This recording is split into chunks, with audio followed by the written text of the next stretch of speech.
लंकापति रावण जौन सारा देवी देवता लोग के बंदी बना के रखले रहले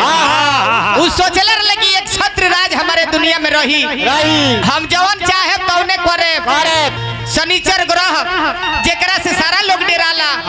ओ शनिचर ग्रह के उल्टा टांग देले रहले लक्ष्मी जी जौना लक्ष्मी जी के पूजा होला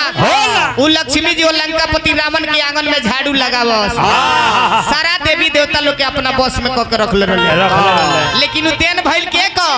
कर हनुमान जी महाराज के कि सारा लोग के वजह से छुटकारा भइल तो लंकापति रावण के भी सोचल ना भइले सरकार कि सोचल का अरे रावणों के भैया ना भइले सोचल का रावणों के भैया ना भइले रावण के सोचल ना भइले का सोचल रहले रावण सोचले रहले तो उनकर सोचल ना भइल काहे सोचल का रावणों के भैया ना भइले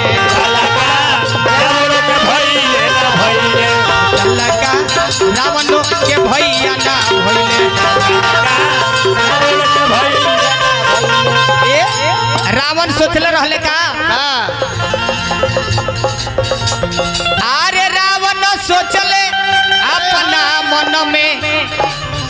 कैले रहले बिचारी ए भाई हो कैले रहले सोचले अपना ही मन में कैले भाई हो रावण सोचले अपना मन में कैले रहले बिचारी ए भाई हो कैले रहले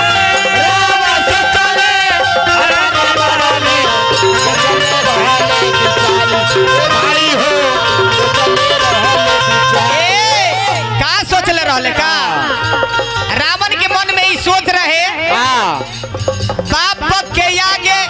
बेटा ना मरी है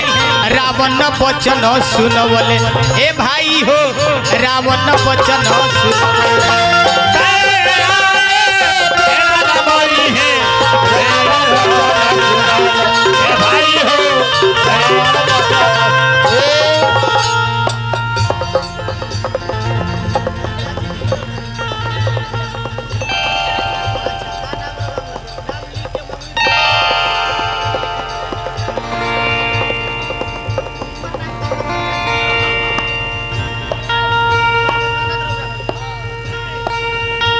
चली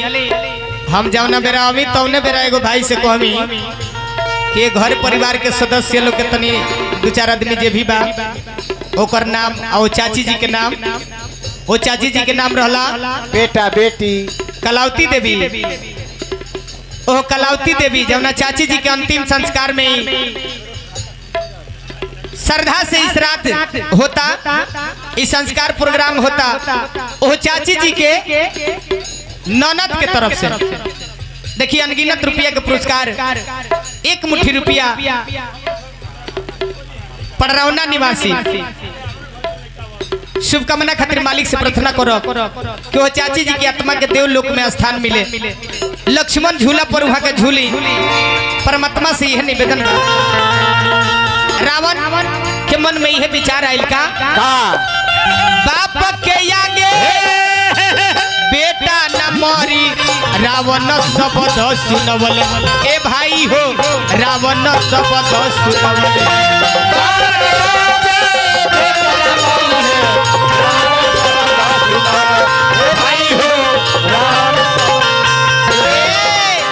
ए चाचा जी का सोचले रहले का स्वर्ग में सीढ़ी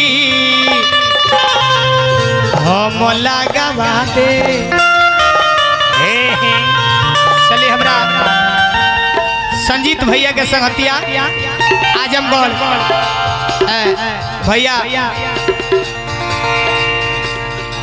नगेंद्र भैया हाँ महेंद्र महेंद्र भैया आजमगढ़ निवासी भैया महेंद्र यादव की तरफ से शिवानी खाती 1 से 1 रुपया के धनराशि आयल श्रद्धा के जय जयकार। जय हो स्वर्ग में सीढ़ी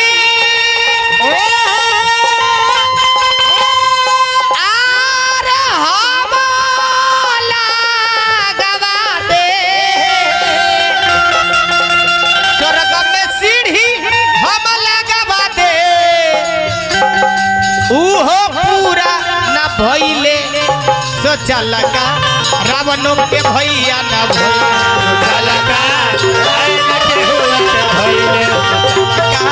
रावणों के भैया न भइले रावण के भइले ना भइले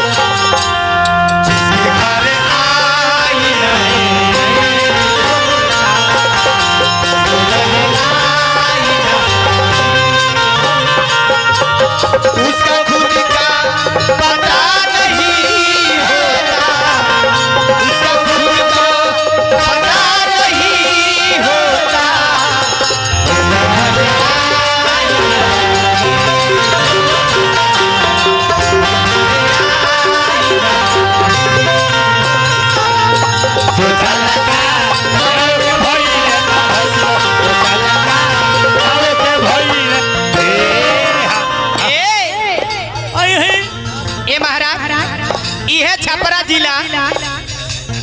छपरा जिला सारण में एगो लीला भइल का। छपरा जिला राजा मोरध्वज के किला लीला ये कब भइले ए भाई हो लीला ये कब भइले। छपरा जिला मोरध्वज के लीला ए भाई हो ए छपरा जिला राजा मोरध्वज के किला लीला एगो भइले। राय तो हो गइल जाए अब हमनी के ठगा गनी से 10-10 एगो में चली हमनी के ठगा एक जोड़ी पड़े अवध महतो है लेके उधा दे भाई पर ठगा मत। अवध महतो चली हमरा चाचा जगदीश सिंह जी के का हम ही वहां के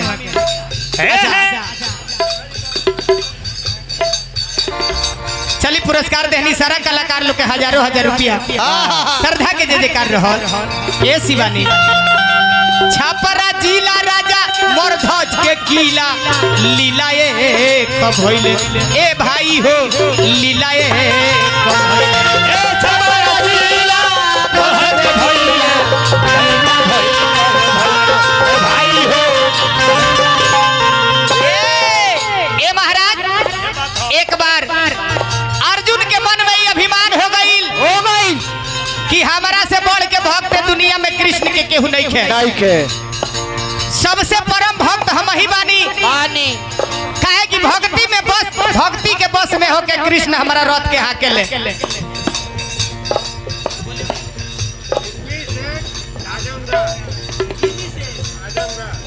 चली परम आदरणीय हमरा भैया जिमी सेठ जी आजमगढ़ जिमी भैया हाँ जिमी सेठ जिमी भैया आजमगढ़ भैया के तरफ से पुरस्कार रहल श्रद्धा के जय जयकार। अर्जुन के मन में ये अभिमान भइल कृष्ण कहने की ना अर्जुन ना एगो तू ही भक्त नहीं खा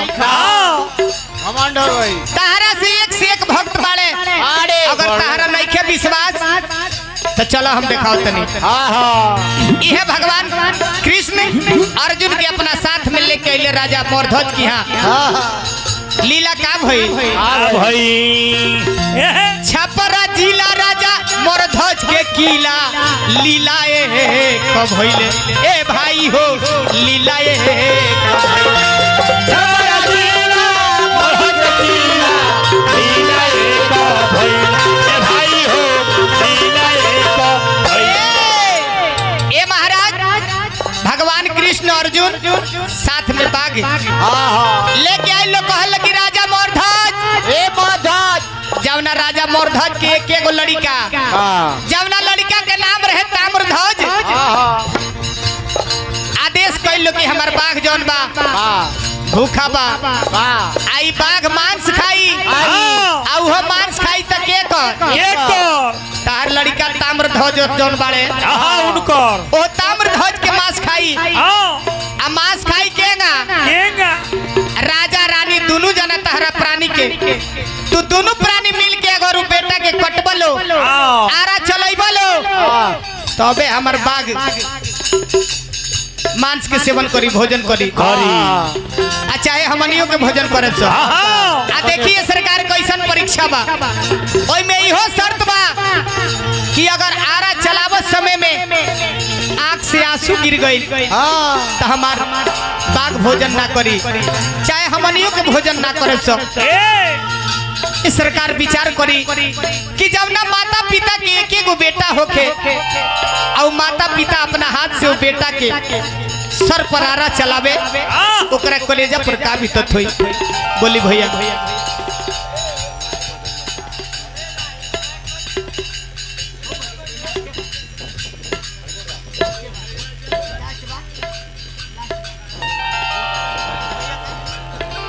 चली भैया भैया महेंद्र यादव जी आजमगढ़ देवरिया यूपी 50 आजमगढ़ भैया महेंद्र यादव जी हाँ अरे जहाँ बानी वही जा हम आवतनी एकदम खाली एक बाद हर तरह के खरीदार बाड़े मेला में चलिए हमरा भैया महेंद्र जी के तरफ से आजमगढ़ यूपी 50 पुरस्कार देहनी श्रद्धा के जय करबा सारा लोग पहुंचल बा ऋषि भैया देखी कैसे परीक्षा भइल भक्त के कि अपने बेटा के राजा रानी मिलके आरा चलावता लो आ शर्त बा कि आंख से आंसू ना गिरे के चाहे अगर जे आंसू गिर गई तो हमारी जौन बाघ बाड़े भोजन ना करी है कि राजा रानी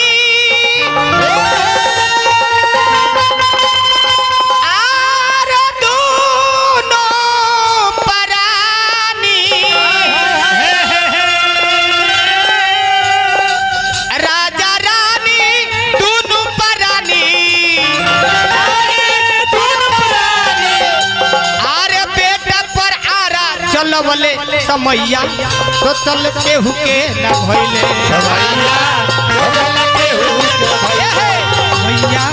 तो चल के हुके ना भइले तो चला का रावणों के भैया ना भइले